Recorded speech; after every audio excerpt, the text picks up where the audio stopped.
பிரதமர் மோடியின் முதன்மைச் செயலாளராக தமிழ்நாடு பிரிவைச் சேர்ந்த சக்தி காந்ததாஸ் நியமிக்கப்பட்டுள்ளார். IAS பணியிலிருந்து ஓய்வு பெற்ற 2 மாதங்களில் மிகப்பெரிய பதவியில் நியமிக்கப்பட்டிருப்பது டெல்லி வட்டாரத்தில் பரபரப்பை ஏற்படுத்தியிருக்கிறது.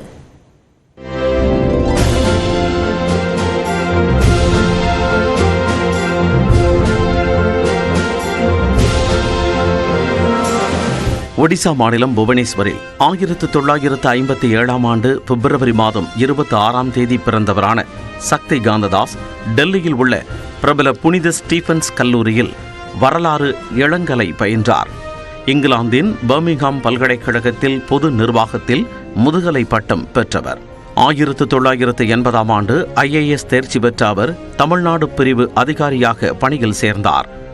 ஆட்சியராகவும் பின்னர் தொழில்துறை, வருவாய்த்துறை உள்ளிட்ட முக்கிய துறைகளின் செயலாளராகவும் பணியாற்றினார். தமிழ்நாடு பிரிவு அதிகாரியாக இருந்தாலும் பணிக்காலத்தில் பெரும்பகுதி டெல்லியில் முக்கிய பதவிகளிலேயே கிடைத்தார். கடந்த 2014ஆம் ஆண்டில் மத்திய அரசின் வருவாய்த்துறை செயலாளராக முக்கிய பொறுப்பில் சக்தி காந்ததாஸ் நியமிக்கப்பட்டார். அடுத்த ஆண்டே பொருளாதார விவகாரத்துறை செயலாளராக மிக முக்கிய பதவிக்கு உயர்ந்தார்.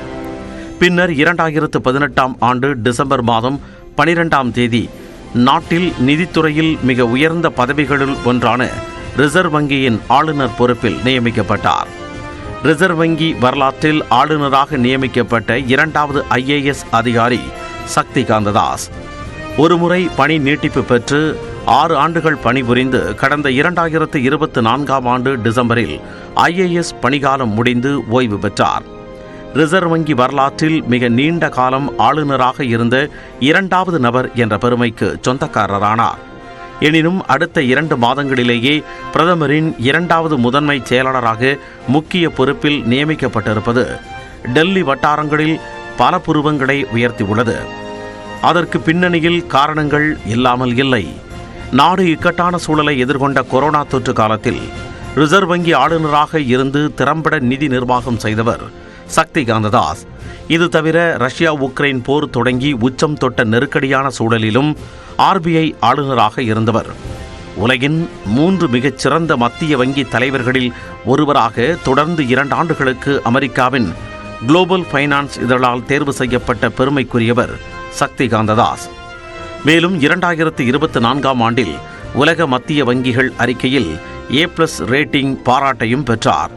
இது தவிர சர்வதேச நிதியம், G20, பிரிக்ஸ், சார்க் அமைப்புகளில் பணியாற்றிய அனுபவத்திற்கு சொந்தக்காரர்.